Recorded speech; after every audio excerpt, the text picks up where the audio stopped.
Welcome to Writing Through It. I'm Eric, and today I want to talk to you about the progress in my reading as well as the progress in my writing. One is going great and one is going not great. And the one that's going great is my writing. I've been churning out a lot of pages. I've been putting a lot of words down. I've had a lot of inspiration, but as I do that, I lose time for reading. And I think that's the way it should be, but I kind of miss it. And so I'm not sure how to solve it, but I did want to talk through a couple things. The first being, it doesn't help that I had a reading slump and I still am struggling to find books that I really connect with. I recently did a poll to see what book I should try an audiobook. I did get the To Kill a Mockingbird on audiobook. I'm working through, I don't know, chapter 2 or 3 right now, just about to finish one of those. It is a lot easier to consume through the audiobook. I will be able to get through the whole book, but I'm still not connecting with it. But I've learned something about that. There is benefit in wrestling with what we connect with, why we don't connect with it, what stories we tell ourselves about not connecting or connecting with a particular piece of work or a hobby or a group. And I think it's valuable to really sit and understand why without judgment. Sometimes I hear why people say something is important, but that still doesn't resonate with me because that's their experience. My experience and the way I connect with different things or find value in certain things is one way and theirs might be another, and we might overlap in certain ways, and that's great. That's how it works. We're all different and we all have a perspective. But the weird part is wanting so badly to fall in love with these books that are classics, that are beloved by so many people, and I'm just not. I would say I'm probably at like a 10 to maybe 20% success rate with connecting with these classics, and I don't at this point see it changing, whether it's audiobook or I physically read the book.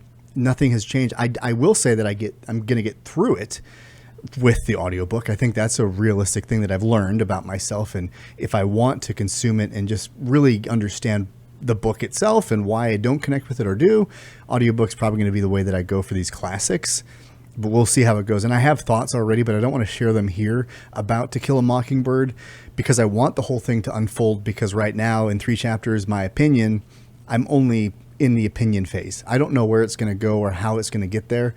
And I'm not going to say it. I'm going to save that until I've heard the whole book, and then I'll make a video about my thoughts as it relates to my experience with reading and what it means for me. That being said, I did DNF the Sword of Shannara, I believe is what it's called. Hold on. Yes, so I won't be continuing on with that book or series by Terry Brooks. I will make I'm not even going to make a quick video because I can just tell you right now, the issue I had with it was I liked the first bit. I DNF'd at 200 and some odd pages because it just kept dragging on and I lost interest in that. And maybe if I went into the 300 page, it's a 700 page book. So I just felt like overwhelmed with investing time in it when I have these other things I want to put my time into. So stuff fights for your time, and books, if they're not grabbing you, are really hard to make time for, for me, in my opinion. Everything is my opinion. Maybe you're different that way. But I'd rather write. And so for that reason, I'm really glad I'm reading some of these books because it's easy for me to set them down and go into my book. Now, what I want to talk about in my book is 2 things. One, I'm going to ask something at the end of this. If I remember, I should really write these things down. I just make these videos usually just speaking off the cuff, and sometimes I'll write a couple notes. I didn't do it here, but I do want to come back to it. I should remember. But what I'm going to start with is this. I hear a lot of times when you are told to write your book, you're supposed to think of a reader. Otherwise, you can write your book so it's navel-gazing, it's all stuff you like. My prose can be too poetic, and that can be just like a really wonderful feeling for me, but my reader doesn't need the extra 2 lines, and I can trim it back. That's one thing. So like to make sure I'm not just writing because I'm enjoying writing, that should be part of it, but not all of it. And I've realized I didn't have a reader in mind, but through this process of reading books and writing mine and looking at how they stack up, because I'm not trying to be like these authors, but I am judging myself on some level against them. And I think comparison is the better word, but it's always said comparison is a robber of joy. And the reason that is because if you compare yourself to these pros, especially when they're not in your style or what you're going for and they're successful, you think, if I can't write like them, my book has no shot. So that's unhealthy comparison. But if you look at the comparison of, say, Brandon Sanderson, who says that to be successful, you need to be writing an hour a day or carve out 3 hours on the weekend, every weekend, and really protect that time. Well, I'm not going to write a novel like him, but if I adopt some of his habits or some of these other famous authors' habits, maybe I can protect my writing time and create what I'm going to create. It's also good to compare yourself in the genre to see where you fit. And right now I'm realizing I don't fit. But that made me realize that my reader is evolving. Who I see them to be is evolving. And I think I get overwhelmed because I look at the greats, whether it's fantasy or other genres, and I'm not that. And then I look at the readers who are always talking about those people, and I'm not saying they're not my readers, but they're not the people I'm thinking of. They're the people I'm afraid of. I'm afraid of those people reading my book and saying it's not up to the standard. But I know it's not. But my story is a lot more psychological. It's a lot more expressing how I feel through these characters about different experiences in life. But it still has action. It's got elements of romance. It's got elements of survival horror. It's got fantasy. It has all of these elements, but it's also very small. And one thing I've realized about a lot of these books I don't like and don't connect with is the cast is too big. The world is too big, too quick. Or I'm learning so many details that I don't feel like I really know. That is one struggle I'm having with To Kill a Mockingbird, is I'm getting so much backstories about these friends and I don't know what ones are important. So I'm just kind of like trying to keep track and I can't keep track. So I struggle. And so I'm always behind, and that might be just a brain thing. I don't know, but that's part of probably why it's so great, because you really get immersed in these people's lives. I want to get immersed into one person's life. And so when I write my book, I'm starting with a very specific hero and I'm taking you through their experience. And I did change chapter 1 to kick off into more of the action versus the introspection based on my writers group feedback. And I think it does help. But my worry has always been, if you aren't connected with the lead character and this stuff is happening, do you care? And so I'm trying to figure out how to make people care. And I've added some lines, tweaked some things, and I think it works. But I realize my reader is a couple of things. I'm writing for the person who doesn't necessarily love reading, or maybe wants to love reading, but they're overwhelmed and intimidated by the concept of reading these, To Kill a Mockingbirds and East of Edens and all these bigger, well-known books, Lord of the Rings, whatever you want to put in there. I'm writing for them to get into the genre of fantasy or of just reading in general. I'm also writing for the person who wants to get into fantasy but feels that jump to Brandon Sanderson or some of these other authors is too big, the big chunky books. And, I want them to have a soft entry point into fantasy. But really, I want readers who are curious about the psychological world of these characters. And maybe that doesn't come through as much in writing, and that's really hard to do. It's very common when they say, if you want to do a psychological story, it's really hard to tell it and make it be interesting. And I'm really trying to do that.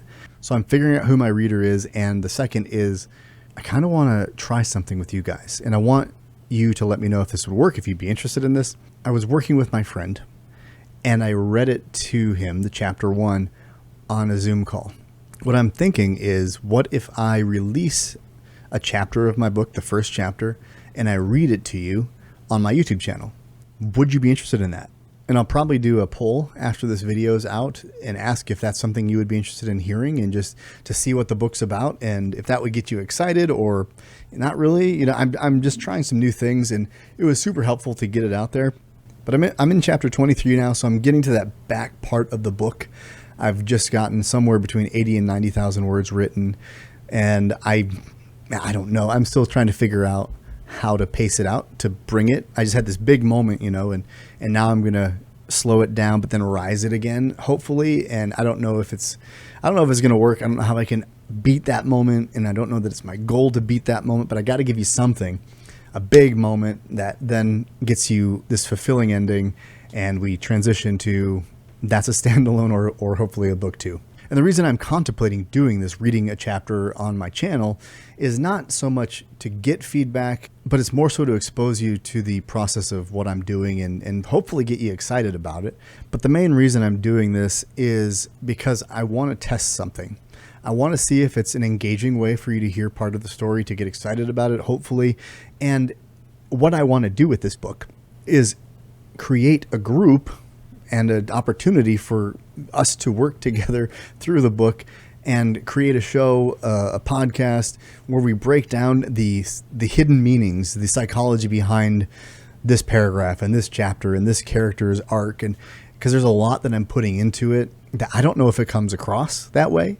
I hope it does, but I've baked in a lot of stuff, and I love talking about this stuff because it's in adapting a lot of my own personal philosophies that have helped me go from, addicted to drugs and abusing alcohol to suicidal to, where I am now. Beautiful family, focus, drive, purpose, chasing my dreams, and all of these things that, I didn't think were possible. And I'm putting that in this book, and I want to use it as a way for others to read, as I read books like The Alchemist and The Celestine Prophecy that helped me take myths and stories and see the truths behind metaphors. Because meaning in metaphor is one of the biggest things that helped me get to where I am, is understanding there's meaning in everything, and I can take a lesson from anything. I call it magic in the mundane. If you know how to look, you can find magic because it lives beneath the mundane moments.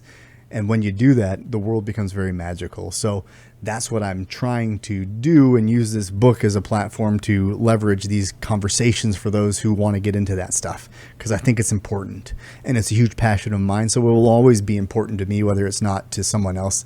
That's a whole different conversation. But I'm trying to find those people, because those are my key readers. My key demographic is people who want that mental health, who want to learn from a book as much as experience it.